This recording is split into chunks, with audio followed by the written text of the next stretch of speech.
Bismillahirrahmanirrahim. Assalamualaikum warahmatullahi wabarakatuh. Alhamdulillahirabbil alamin.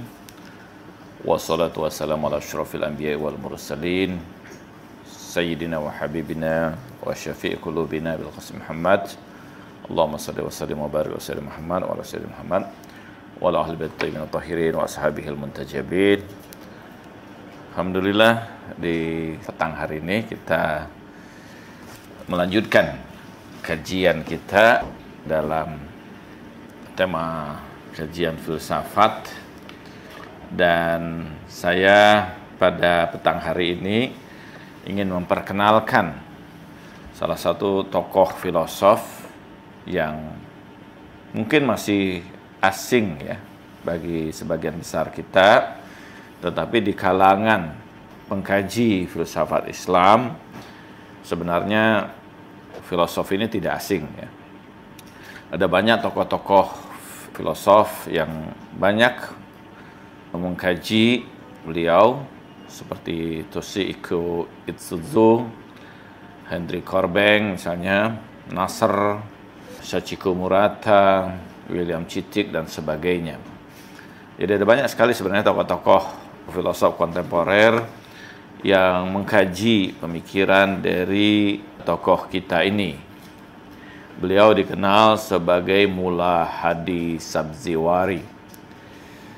Cuman memang umumnya kita asing ya, sebagian besar kita asing, padahal ini sosok yang sangat luar biasa, karyanya juga sangat luar biasa. Dia adalah filosof pasca sadra yang mungkin terbesar ya pada abad ke-19.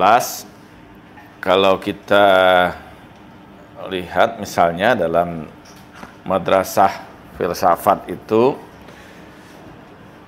dari madrasah peripatetik atau imasya'iyah ya, kemudian iluminasi atau al-isyraqiyah, sampai yang ketiga hikmah muta'aliyah. Ini merupakan tokoh dari madrasah ketiga filsafat ya, yang tokoh utamanya di situ kita kenal Mullah Sadra. Di bawahnya inilah Mullah Hadi Sabziwari. Nanti di bawahnya lagi tokoh yang cukup luar biasa adalah Tabatabai.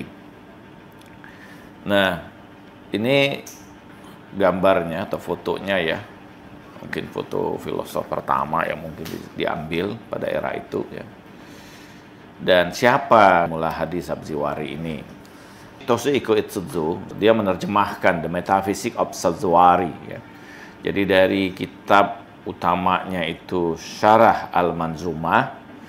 Nanti kita akan bicarakan tentang Syarah Al-Manzumah itu, diterjemahkan oleh Toshihiko Itsuzu bersama dengan Mehdi Muhaqiq ya, McGill. Kalau Anda cek ke perpustakaan McGill itu secara online, itu Anda bisa temukan karyanya ini. Dalam pengantar karyanya di The Metaphysics of Sabziwari, itu dia menulis begini: The author Haj Mullah Hadi Ibn Mahdi Sabziwari is by common agreement the greatest Iranian philosopher of the 19th century. Penulis Metaphysics of Sabziwari. The Metaphysics itu karya terjemahan yang kemudian dari aslinya itu ada Syarah Manzumah. Namanya Haj Mullah Hadi Ibn Mahdi Sabziwari ya. Dia sangat sepakatan oleh para filosof, itu salah satu filosof yang terbesar ya, filsafat Iran yang terbesar abad ke-19. Henry Corbin dalam karyanya tentang para filosof-filosof muslim itu memasukkan ini sebagai salah satu tokoh besar filsafat Islam ya, Henry Corbin. Dalam pengantar atas Muqaddimah Syarah Al-Asma, ya, Syarah Al-Asma itu salah satu karya dari Sabziwari.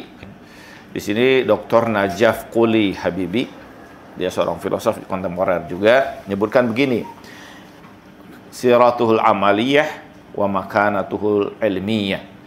Kedudukan dia atau perjalanan amaliyahnya, proses ruhaniyahnya, dan kedudukan ilmiahnya.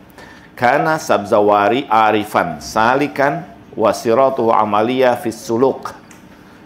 Nafsu siratul hukama al-muta'alihin wal urafa asy-syamikhin amsal sadra muta'alihin wa hiya tuqayyadu ala syariah wal ihtimami bil fara'id wal muraqabah 'ala an-nawafil war riyadatu bil ju'il wa qana'ah wal mudawama 'ala tahajjud wal istinab an zakharifi dunya wal istighal bi dzikrillah wal inqita' ilaihi ta'ala. Dalam serah amaliyahnya itu bahwa Sabziwari ini merupakan seorang arif ya. Seorang arif artinya seorang sufi yang menempuh perjalanan ruhaniyah dalam suluknya. Sebagaimana umumnya proses perjalanan ruhaniyah para filosof, para hukama al-muta'alihin ya. Muta'alihin itu para hukama yang agung, para ulama yang merupakan bagian dari madrasah Imam Muta'aliyah. Wal urafa usyamikhin, para urafa, para arif-arif yang besar, yang mulia, yang agung ya. Seperti Sadral Muta'alihin. Jadi Sadral Muta'alihin itu adalah pengulas sadra. Dan dia adalah orang yang sangat berpegang pada syariah. Wahya taqayyudu ala syariah. Wal ihtimam bil fara'id. Sangat mementingkan hal-hal yang wajib ya. Dan muraqabah ala nawafil ya. Selalu menjaga ibadah-ibadah sunnahnya, ibadah-ibadah nawafilnya. Dia melakukan riyadhah, pengolahan ruhani dengan lapar dan merasa cukup. Nanti kita akan bicarakan sedikit surah hayatihi ya. Dan terus dalam tahajudnya. Dia melepaskan ketergantungannya atau keterikatannya dari dunia dan sibuk dalam ingatan atau berzikir pada Allah dan memutus dari segala lain daripadanya. Ini digambarkan bagaimana kemudian sosok ini ya, sosok filosof ini Mullah Hadi Sabziwari. Ini gambarnya merupakan lukisan asli ya dari era itu, dilukis oleh pelukis penguasa pada saat itu yang mengunjungi dia. Mullah Hadi ini hidup pada dinasti Qajar. Jadi dinasti Qajar itu salah satu dinasti yang dahulu menguasai di Iran ya. Periode ini bersamaan dengan turunnya hikmah ya, juga mengeluhkan masanya karena kurangnya ilmu dan filsafat. Pemikiran seperti ini umum di kalangan filosof Muslim pada saat itu dan terjadi satu gejolak intelektual dan spiritual pada periode Qajar ini. Pada periode ini bertemunya pemikiran-pemikiran tradisional Iran itu dengan Eropa ya, dengan pemikiran Barat. Kita juga dapat melihat perkembangan beragam pemikiran pada saat itu seperti Syekhisme, Babisme, dan Bahai. Mullah Hadi terhitung sebagai salah satu dari 4 kemudian master atau 4 guru besar dalam filsafat ya. Bersama dengan Agha Ali Mudaris, Agha Muhammad Riza Qumsihi. Riza Qumsihi ini nanti ada lagi keturunannya ya, cucunya yang juga sekarang filosof besar ya. Mirza Abul Hasan Jalweh. Ia lahir di Sabzawar. Nanti kita lihat Sabzawar itu posisinya ya di dekat dengan Khurasan ya. Kalau dulu kita dengar ada istilah Khurasan, jadi Al-Ghazali dan sebagainya dilahirkan dalam wilayah ini. Dari keluarga saudara pemilik tanah, pendidikan formal pada usia muda di bawah pamannya Mullah Husain Sabziwari. Dia mulai menulis risalah kecil pada usia 7 tahun. 7 tahun dia sudah mulai menulis karya. Ada banyak sekali karyanya. Nah, ayahnya meninggal ketika dia berusia 7 tahun atau 8 tahun dan pamannya Mullah Husain Sabziwari menjadi pengasuhnya. Ketika dia mencapai usia 10 tahun, dia dibawa oleh sepupunya ke Mashhad. Mashhad itu Naysabur ya.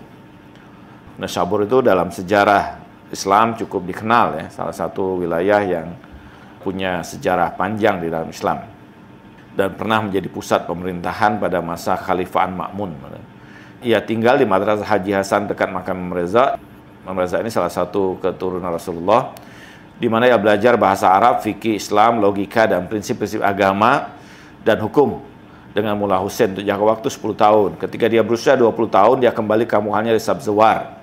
Dari sana ia mempersiapkan rencananya untuk haji dan berangkat ke arah Isfahan. Selama periode ini, dia tadinya mau pergi haji. Tapi ketika sampai di Isfahan, Isfahan ini salah satu kota di Iran yang juga sangat terkenal dalam sejarah Islam ya. Kota yang sangat indah, kota yang sampai sekarang ada istilah namanya Isfahan nisfu jihan. Isfahan itu setengah dari dunia karena keindahannya itu. Peninggalan-peninggalan sejarah masa lampau luar biasa banyak sekali ya. Ada beragam tempat yang sangat indah, sangat luar biasa di kota ini. Selama periode ini Isfahan adalah pusat intelektual penting Iran di mana filsafat dan mistisisme intelektual atau irfan berkembang. Di antara para guru penting dari tradisi ini pada saat itu adalah Mullah Ali Nuri, Mullah Ismail Isfahani. Mereka semua ini mengajarkan filsafat dari madrasah Sadruddin Shirazi atau madrasah Hikmah Muta'aliyah atau madrasah Mullah Sadra. Di dalam filsafat Islam atau filsafat sebenarnya tidak dikenal istilah mazhab ya. Yang dikenal itu istilah madrasah, school. Kenapa tidak dikenal istilah mazhab? Dan ini seringkali ketika kita di Indonesia menggunakan istilah mazhab. Mazhab itu dikenal di dunia ilmu kalam dan fikih, tapi tidak di dalam filsafat. Filsafat itu umumnya menggunakan istilah madrasah, karena dia pemikiran ya, daras, kita mendaras, tidak ada taklid padanya. Dan tidak ada juga doktrin ya di dalam filsafat itu. Karena tadinya mau pergi haji itu melewati Isfahan, tapi karena Isfahan ini merupakan pusat intelektual dan bertemunya dengan beragam guru-guru besar di sana, dia tinggal akhirnya di sana selama 8 atau 9 tahun. Justru belajar dengan dua filosof besar di situ dan mempelajari karya-karya Mullah Sadra, khususnya Al-Asfar Al-Arba'ah.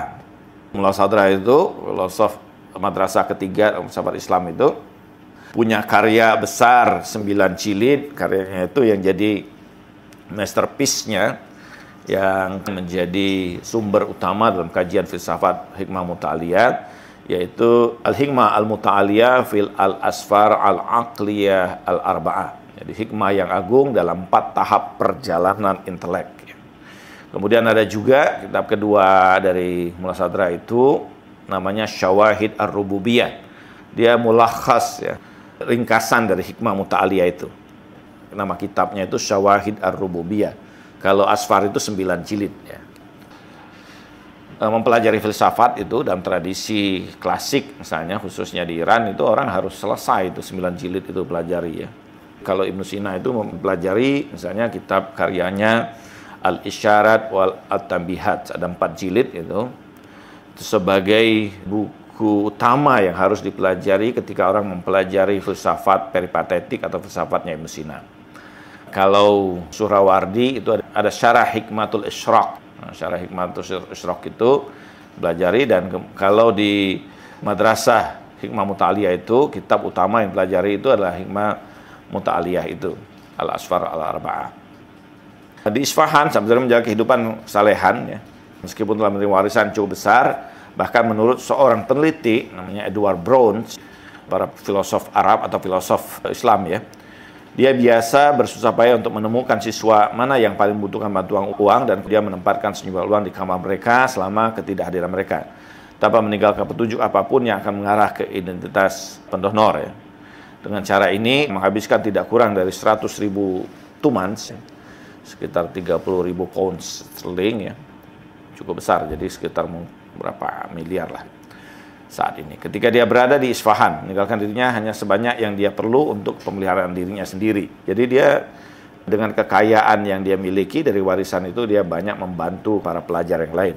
Pada tahun 1826-1827, Sabzuwari kembali ke Mashhad ya. Mashhad ini sekarang kita sebut sebagai Mashhad, dulunya dikenal sebagai Naisabur ya. Di sana ia mulai mengajar mazhab Hasan, meskipun para ulama Mashhad tidak memiliki minat yang sama dalam filsafat seperti Isfahan. Jadi kalau itu dikenal juga ya dalam tradisi filsafat di Iran, itu khususnya ada Madrasah Isfahan ya. Bahwa Isfahan itu dulu dikenal sebagai sumber pemikiran filsafat. Suasana Mashhad tidak terbuka Isfahan untuk mengejar ilmu-ilmu intelektual, namun terus mengajar baik ilmu yang ditransmisikan maupun ilmu intelektual. Dia berpikir ilmu-ilmu intelektual berdasarkan karyanya Al-Manzumah. Dia memukakan ya.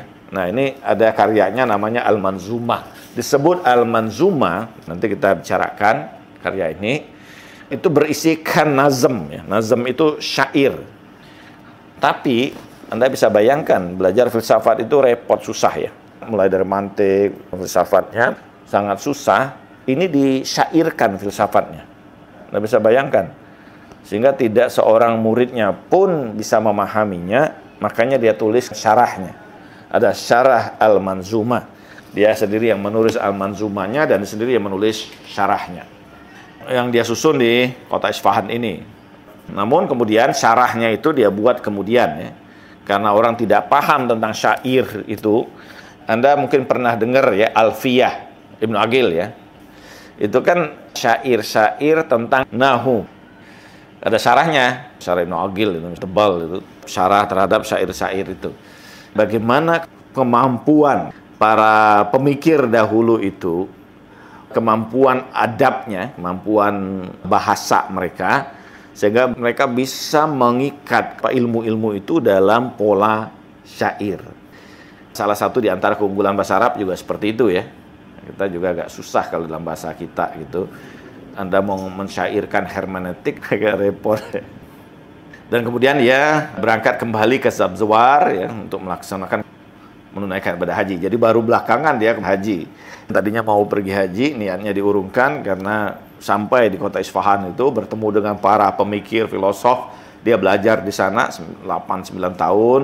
Setelah itu kembali lagi ke Mashhad selama beberapa tahun, baru kembali lagi ke kotanya, dan baru kemudian dia menunaikan ibadah haji. Di dalam peristiwa haji itu dia istrinya meninggal dunia. Dan setelah itu dia melakukan uzlah lagi.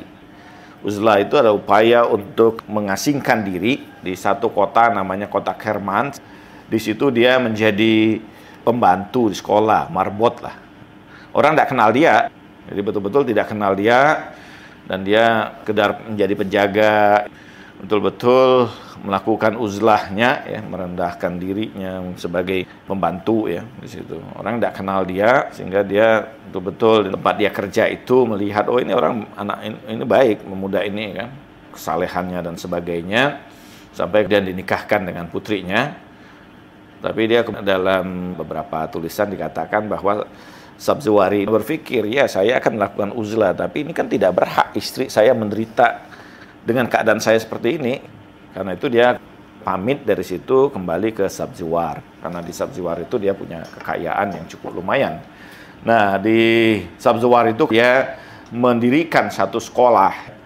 Sekolahnya itu Fasihiyah. Nama sekolahnya itu, nama madrasahnya itu, kemudian dikenal itu dengan Madrasah Oji. Mungkin Oji-nya itu diambil dari biasanya penghormatan pada seorang ulama, itu biasanya disebut dengan Oji ya. Jadi madrasahnya Mullah Hadi ini dikenal itu, dan luar biasa ternyata pengaruhnya.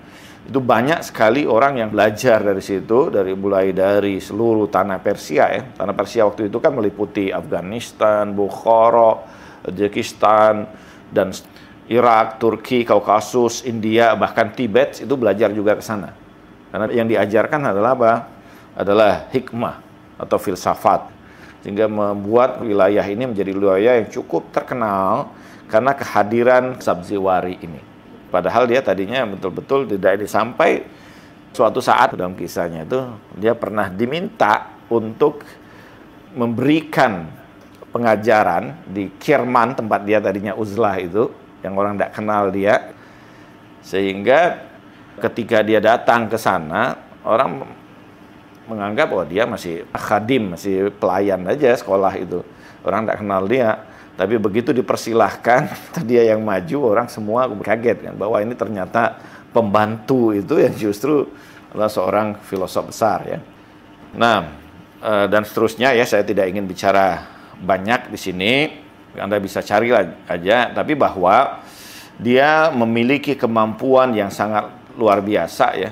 Dia menulis mungkin puluhan karya yang ditulis dalam bahasa Arab dan bahasa Persia dalam bentuk syair, menulis misalnya Asrarul Hikmah, Rahasia Kebijaksanaan, juga menulis tentang Syarah Manzumah ini. Syarah Manzumah menjadi salah satu teks utama dalam umumnya di Iran itu dalam mempelajari filsafat.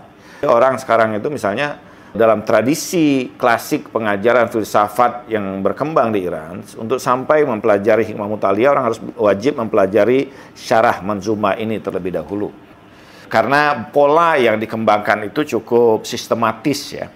Dia juga memberikan syarah atas karya Jalaluddin Rumi, Masnawiye Ma'nawi.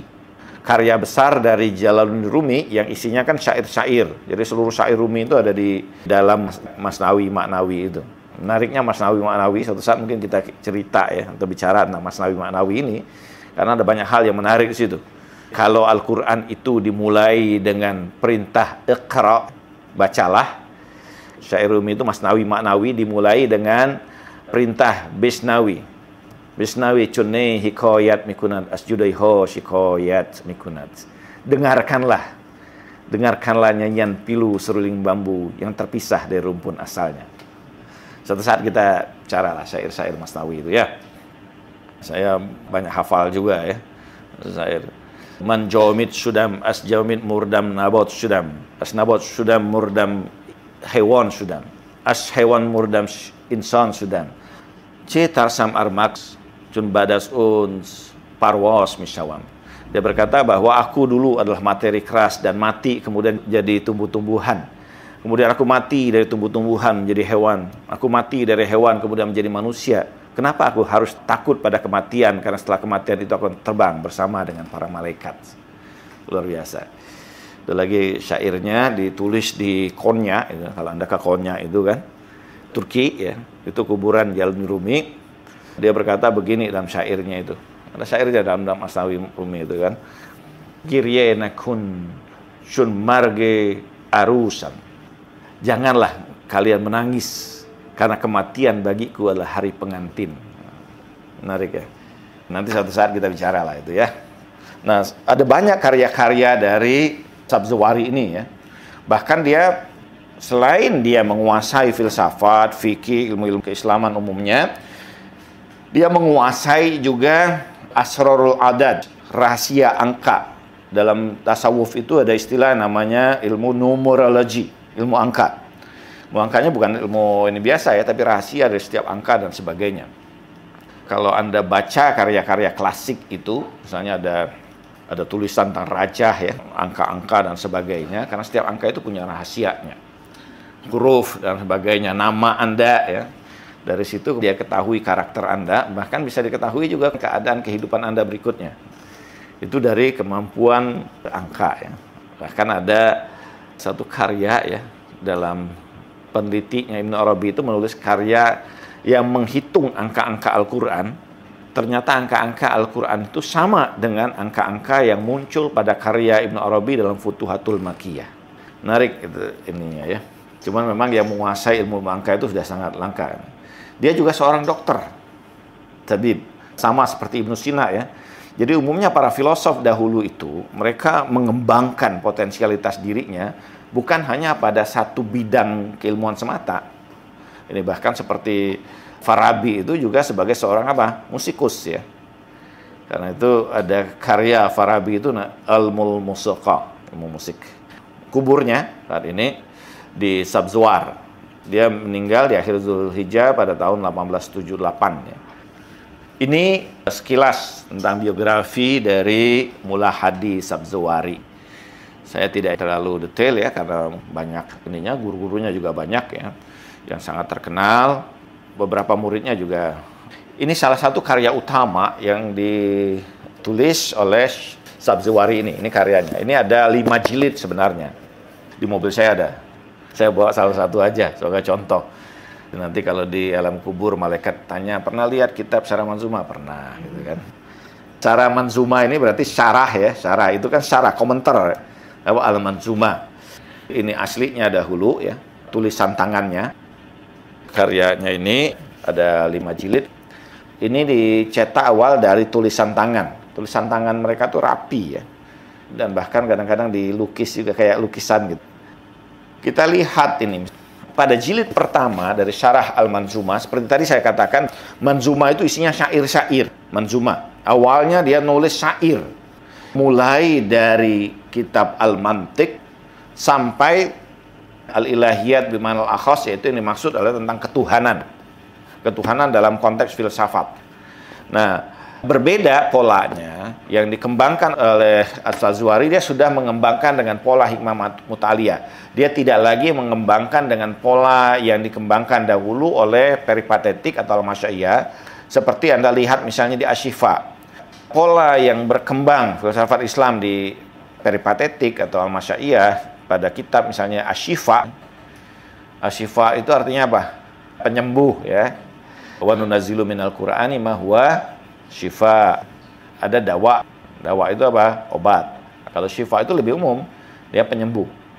Seringkali ada banyak orang yang salah ketika ditanya, apa sih karya Ibnu Sina itu tentang pengobatan, tentang kedokterannya, asyifa, bukan. Kayak kedokterannya itu Al-Qanun Fitib. Asyifa itu justru filsafat. Kenapa? Karena yang diobati pikiran orang. Penyakit paling mendasarnya itu justru di pikiran orang. Kalau penyakit fisik itu sebenarnya lebih gampang. Tapi kalau yang rusak itu pikirannya, itu yang perlu diobati gitu kan. Karena itu dia sebut dengan asyifa. Tapi polanya dahulu itu menyangkut matematika di dalamnya, ar-riyadhiyah, juga menyangkut tentang at-tabi'iyah, tentang ilmu alam, tentang astrologi, tentang beragam hal, fisika dan sebagainya.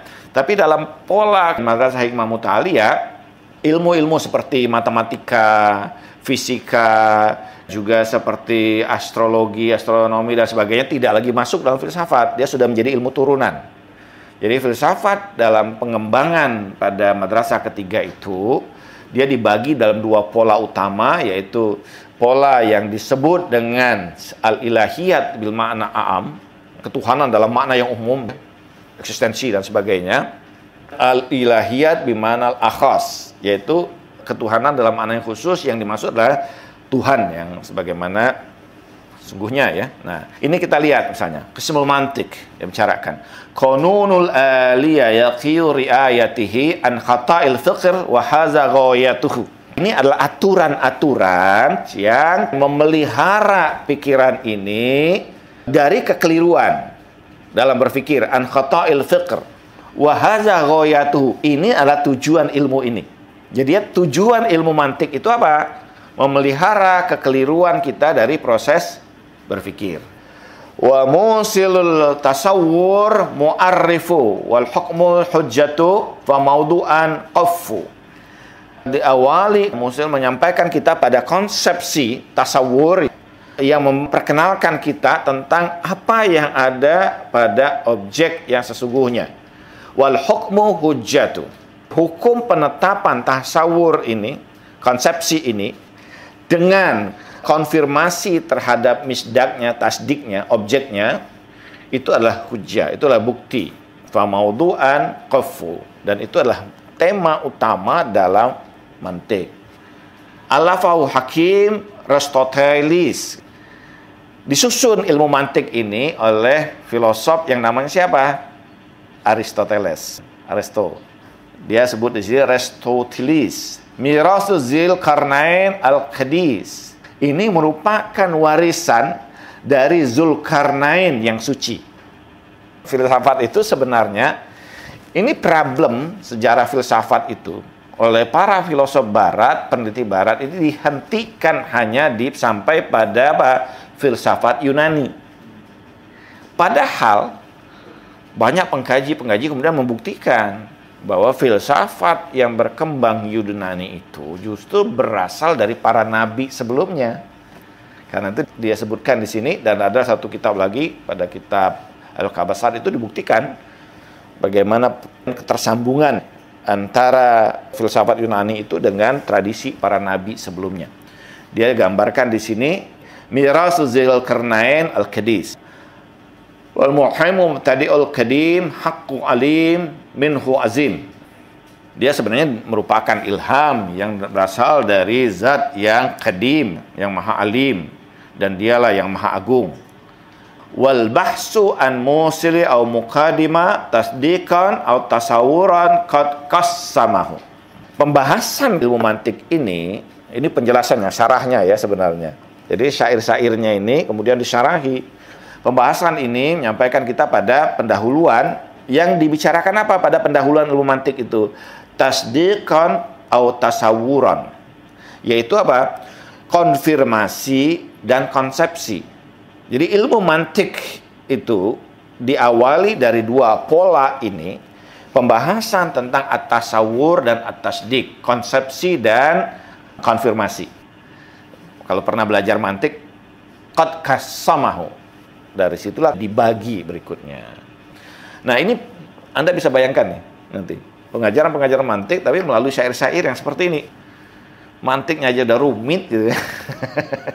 Kalau Anda tidak kuasai mantik, tidak mungkin paham apa yang dimaksud gitu.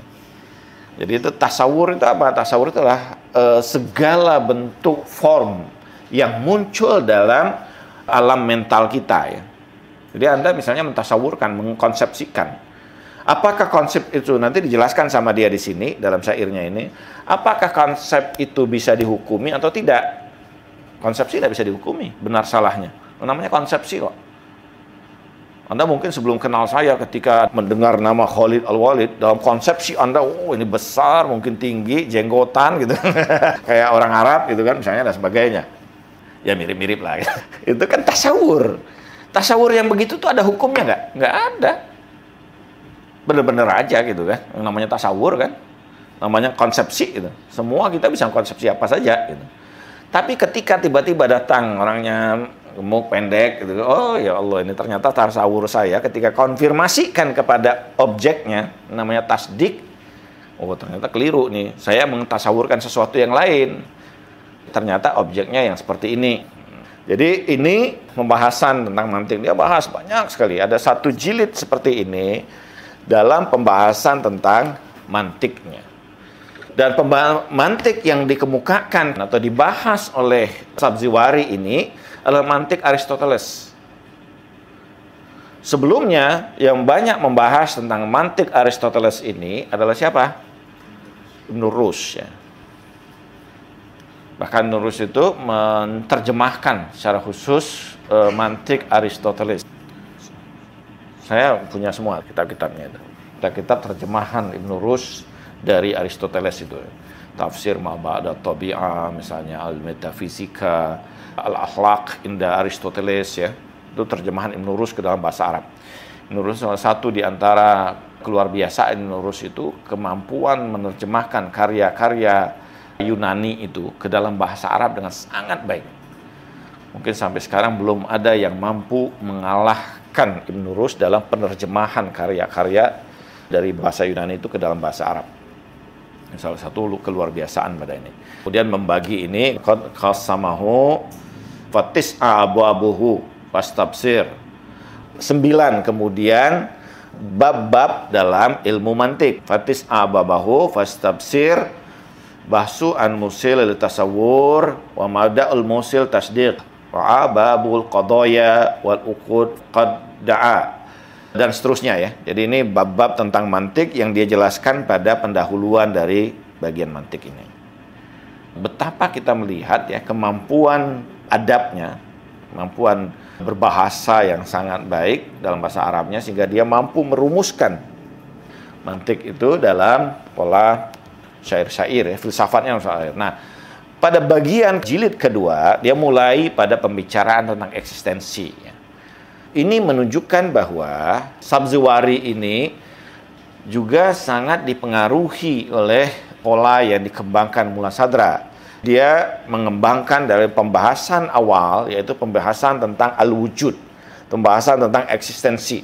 Kemudian disebutkan di sini sebagai al-faridatul ula fil wujud wal adam. Yaitu bagian yang paling pertama ya dalam konteks eksistensi dan non-eksistensi. Eksistensi dan ketiadaan. Urar fi badahatil wujud. Syair tentang kegamblangan badihi ya. Jelas. Dia sudah sangat jelas, self-evident. Sesuatu yang sudah sangat jelas itu disebut dengan badihi. Misalnya contoh sederhana begini.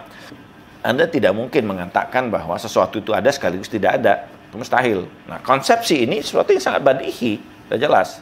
Dia ada atau tidak ada. Pada dimensi yang sama tentu saja ya. Dia tidak ada di sini, tapi ada di sana misalnya. Itu karena dimensinya berbeda. Dimensi tempatnya berbeda. Tapi pada hal yang sama itu satu hal yang mustahil. Jadi konsepsi begitu itu kan sesuatu yang sudah jelas, gamblang, tidak perlu lagi diperdebatkan, badihi. Wujud ini, eksistensi ini bagi Sabziwari merupakan sesuatu yang sudah sangat gamblang, self-evidence. Mu'ariful wujud syarhal isim. Dia gambarkan wujud itu hanya dapat diperkenalkan dengan penjelasan tentang namanya saja, isimnya aja, wujud. Di tempat lain mungkin kita sebut, di dalam bahasa kita sebut sebagai ada. Bahasa Inggrisnya kita sebut sebagai apa? Existence. Itu apa? Itu hanya secara isim aja. Dalam arti kan ada definisi ini ya, berdasarkan nama. Jadi itu hanya berdasarkan nama yang dilekatkan, tapi dia tidak menggambarkan hakikat yang sungguhnya. Kenapa? Mu'ariful wujud syarah isim. Untuk menjelaskan wujud itu hanya dari konteks nama, isim. Walaysa bil haddi wala bir rasam. Tidak didasarkan pada had, pada batasan ya, dengan nau fasal dengan ini, atau bir rasam dengan jins wal fasal misalnya. Kan biasanya kan dalam definisi, ketika mendefinisikan sesuatu ada dua syarat utama dalam definisi itu. Ada jami' dan ada mani. Ada yang meliputinya, ada yang membatasinya. Ada genusnya, ada diferensialnya. Itu syarat dalam definisi. Tapi bagi wujud dalam konteks ini, bagi Sabzuwari tidak bisa begitu. Dia tidak ada batasan itu. Mafhumuhu min a'rafil asya. Mafhumnya adalah sesuatu yang paling jelas. Kenapa paling jelas? Ya paling jelas lah. Semua orang paham tentang adat gitu kan. Kalau tidak paham tentang adat, saya tanya dalam ayat gitu ya. Semua kita paham tentang adat. Anda datang pada seorang anak yang kecil aja, Anda tanya, "Dek, ada bapaknya?" Ada.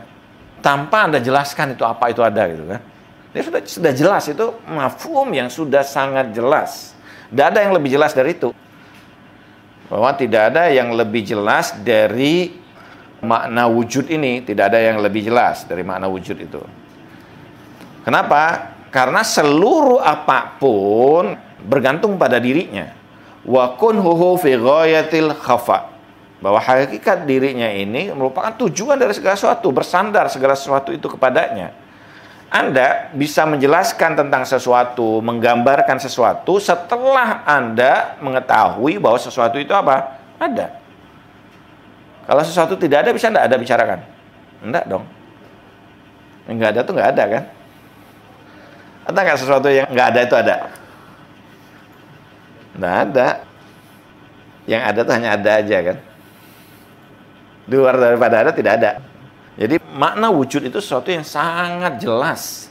Segala sesuatu bahkan disandarkan kepada dirinya. Setelah kita buktikan keberadaannya bahwa dia ada, baru kita bisa bicarakan dia. Baru kita bisa menjelaskan tentang itu. Tapi kalau dia tidak ada, apa Anda mau jelaskan? Apa yang Anda bisa jelaskan dari sesuatu yang tidak ada? Al-adam, dalam kata para mantikiyun ya, para ahli logika, la yukhbaru anhu anil adam. Tidak ada berita dari ketiadaan. Tapi itu sendiri berita katanya. Ya, fi hamlil syai', itu dalam dimensi ketika kita kata-katanya bicarakan, kita bicarakan tentang hakikatnya. Anda jangan debat dengan orang ahli mantik lah gitu kan. Dia pasti punya jawaban. Ya, betul itu berita, tapi ketika Anda bicarakan pada konteks apa? Bahasanya. Tapi ketika yang kita bicarakan bukan konteks bahasanya, hamlu zati awalinya, kita bicara tentang hakikatnya. Hakikat tiada itu tidak ada gitu. Karena itu la yukhbaru anhu. Nah, mafhum daripada wujud ini adalah sesuatu yang sangat gamblang dan sangat jelas. Itu ya. Ini menunjukkan bahwa bagaimana gagasan hikmah atau metafisik yang dikembangkan oleh Sabzuwari ini didasarkan pada dasar eksistensi ini. Dan dia termasuk dari filosof yang menganut asyaratul wujud. Apa itu asyaratul wujud? Bahwa yang ada, yang eksis, yang sesungguhnya, yang real itu adalah apa? Wujud. Ketika kita ini menangkap satu objek ya, saya ingin jelaskan sedikit ya, untuk bisa kita pahami di sini. Akal kita itu akan menangkap dua hal. Ketika kita menangkap, mempersepsi satu objek, akal kita itu akan menangkap dua hal. Apa itu? Yang pertama ada keberadaannya, yang kedua itu apanya. Misalnya kita menangkap objek tisu ini. Tisu ini apa? Ada keberadaannya kan? Ada konsepsi yang kita sebut dia sebagai apa? Tisu. Oke? Nah, keberadaannya itu kita sebut sebagai wujud, apanya itu disebut sebagai apa? Al-mahiyah. atau esensi atau kuiditas. Seperti Nasr misalnya itu menggunakan istilah kuiditas ya. Tapi seperti Fazlur Rahman menggunakan istilah esensi. Jadi ada eksistensi, ada esensi. Ada wujud, ada mahiyah. Apa itu mahiyah? Fi jawabi mahwa. Jawaban dari pertanyaan apa itu. Yang ini kemudian dalam filsafat disebut sebagai esensi atau disebut sebagai kuiditas. Istilah ini kan istilah filsafat ya. Di sosial mungkin esensi dalam makna yang lain ya. Tapi dalam filsafat dalam konteks seperti itu. Nah, dalam pembahasan ini ya, mana yang lebih real sesungguhnya ada itu? Apakah wujud itu ataukah esensinya? Apakah adanya gelas ini atau ke gelasnya yang sesungguhnya real itu? Ini perdebatan dalam filsafat. Para filosof Masya'iyah peripatetik seperti Ibnu Sina itu berpandangan as-sholatul wujud ini. Wujudlah yang hakiki. Tapi seperti Suhrawardi, itu Isyraqiyah berpandangan mahiyalah yang real yang sesungguhnya ada di luar itu. Jadi disebut dengan as-sholatul mahiyah. Jadi ada dua pola dalam filsafat itu. Ada yang meyakini atau menunjukkan gagasan as-sholatul wujud. Ada yang menunjukkan gagasan tentang as-sholatul mahiyah. Efeknya panjang ini, pembahasan ini. Ini baru pembicaraan dasar, tapi efeknya panjang nanti pembicaraan pada runutan berikutnya. Turunan dari pembicaraan ini juga sangat panjang ya. Akibat dari apa?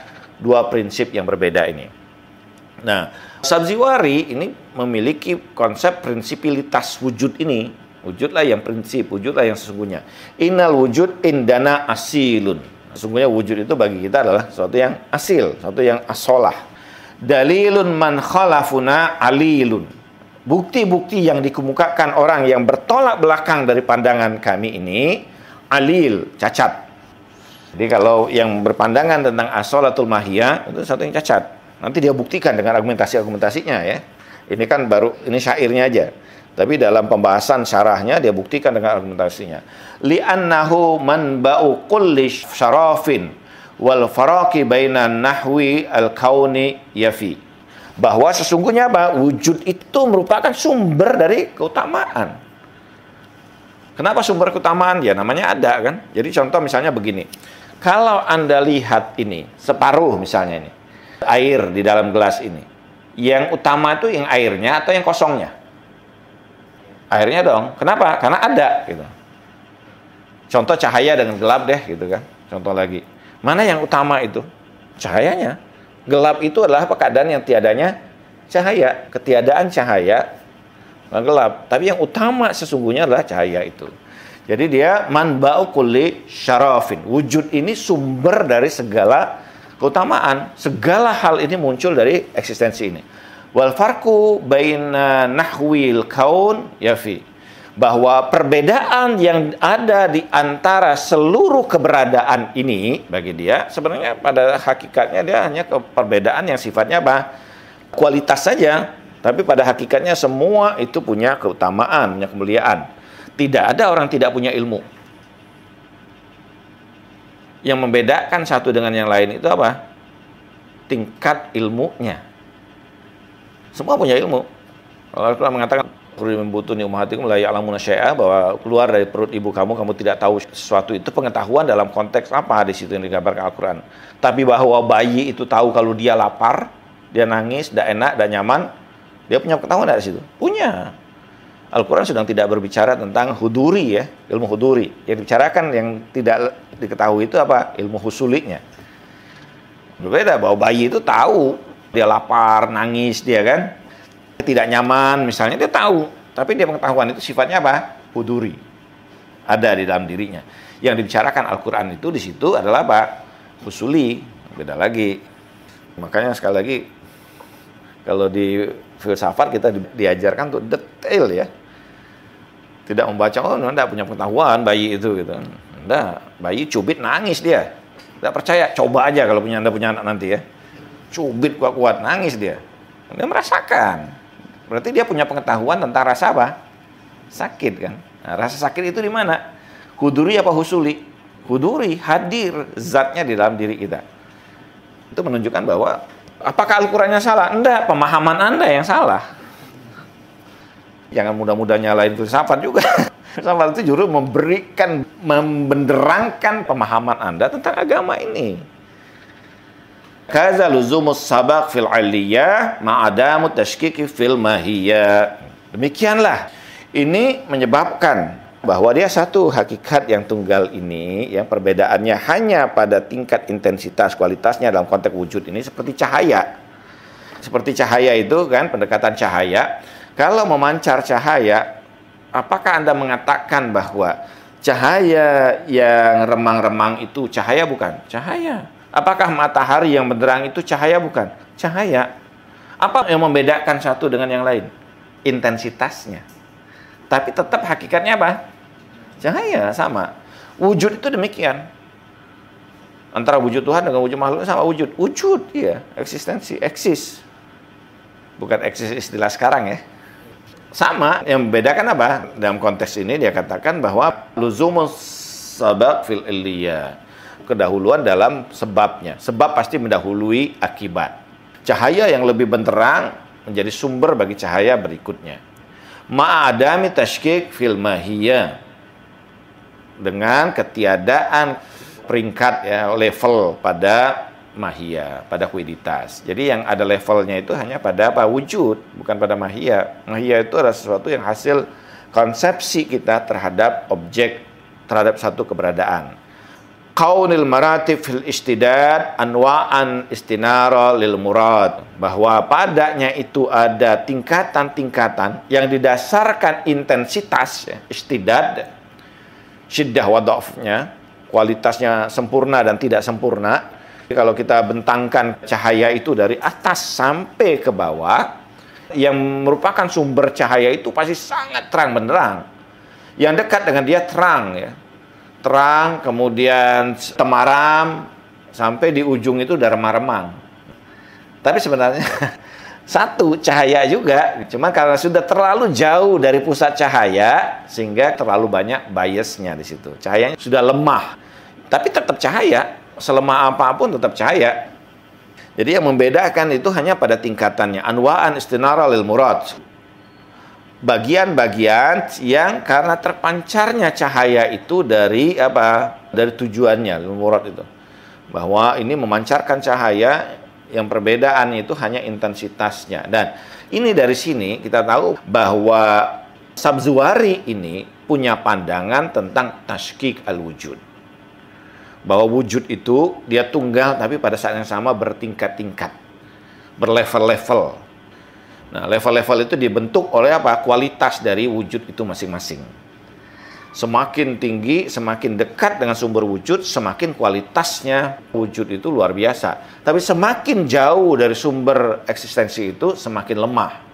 Jadi kenapa pada konteks material ini, material itu terlalu banyak batasan-batasan di alam material, karena alam materialnya adalah yang paling rendah dari kualitas wujudnya. Karena itu terlalu banyak batasannya ya. Terbatasannya. Tapi semakin dia naik pada tingkat yang lebih tinggi, maka semakin sempurna kualitas wujudnya, semakin tidak terbatas. Jadi pandangan ini dalam istilah filsafat Islam disebut pandangan gradualitas wujud atau istilahnya tashkik al-wujud. Al-wujudul musyaqqiqah ya. Wujud itu berlevel-level, bertingkat-tingkat.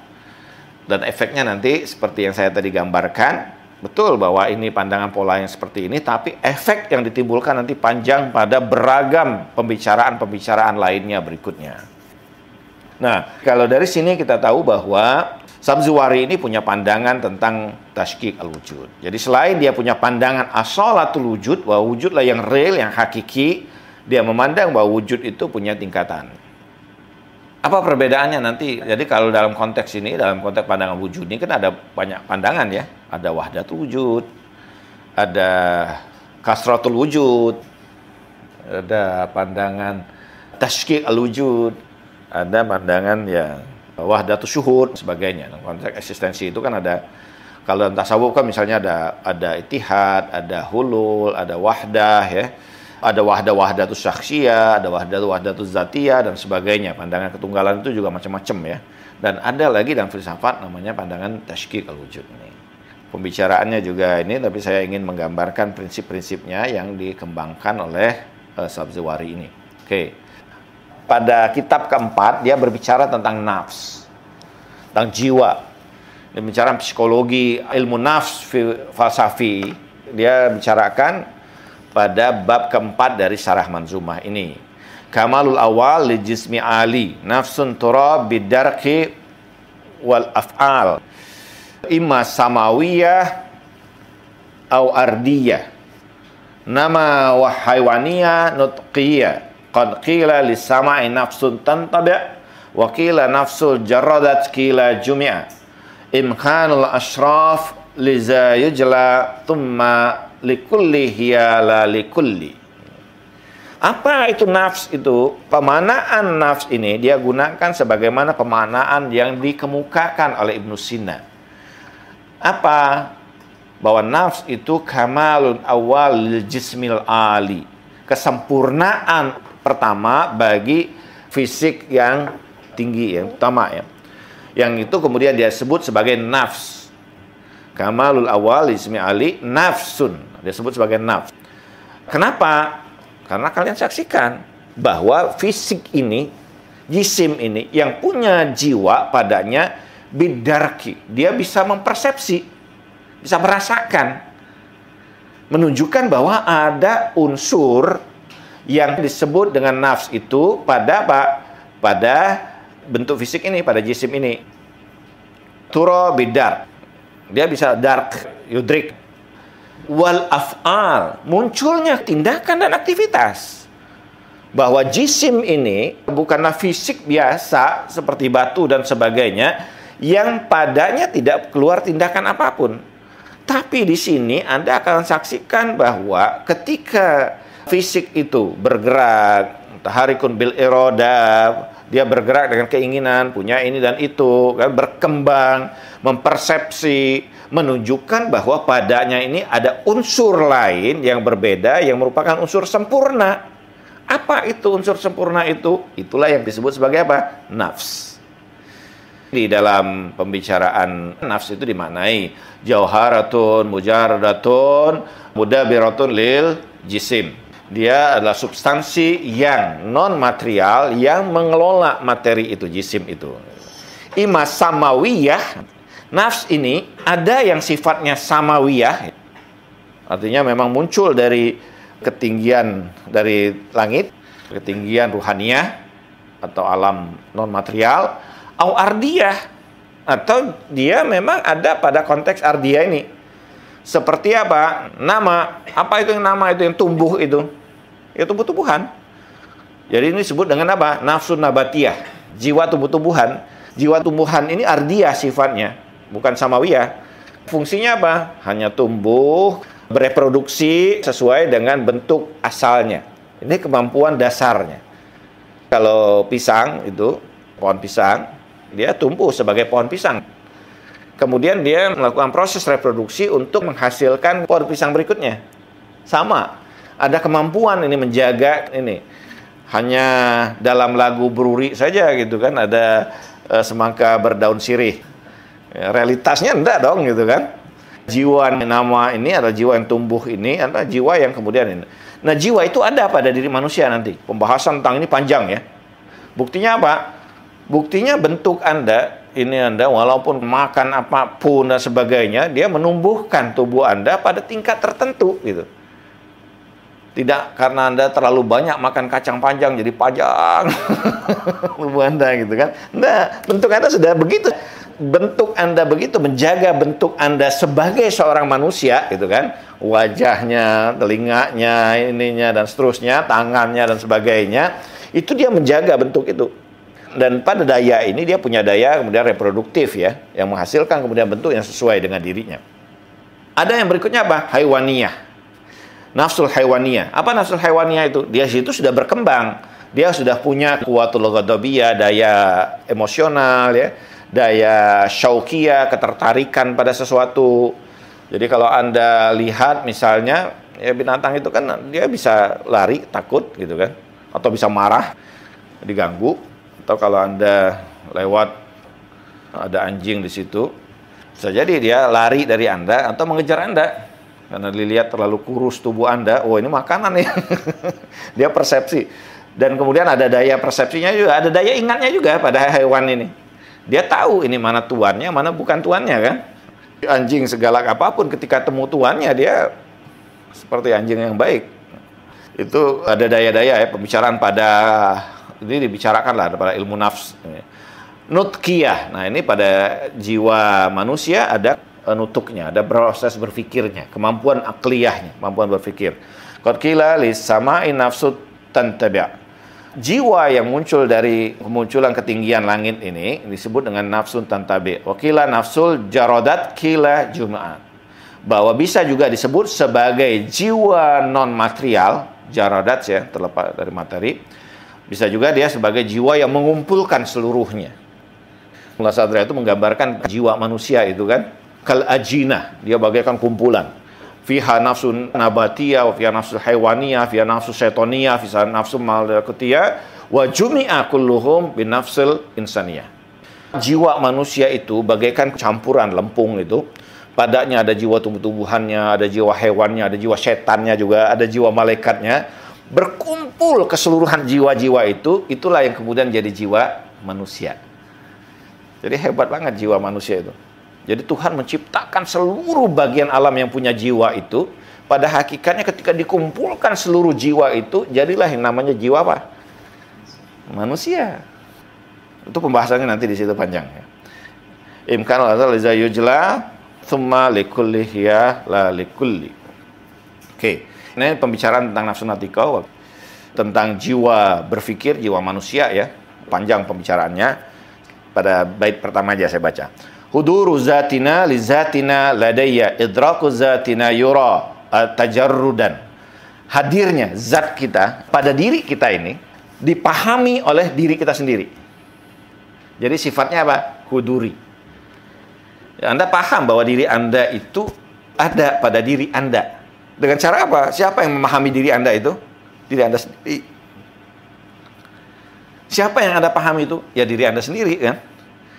Contoh Anda ketika merasakan bahwa Anda merasakan sesuatu, mau berpikir keadaan diri Anda gitu kan.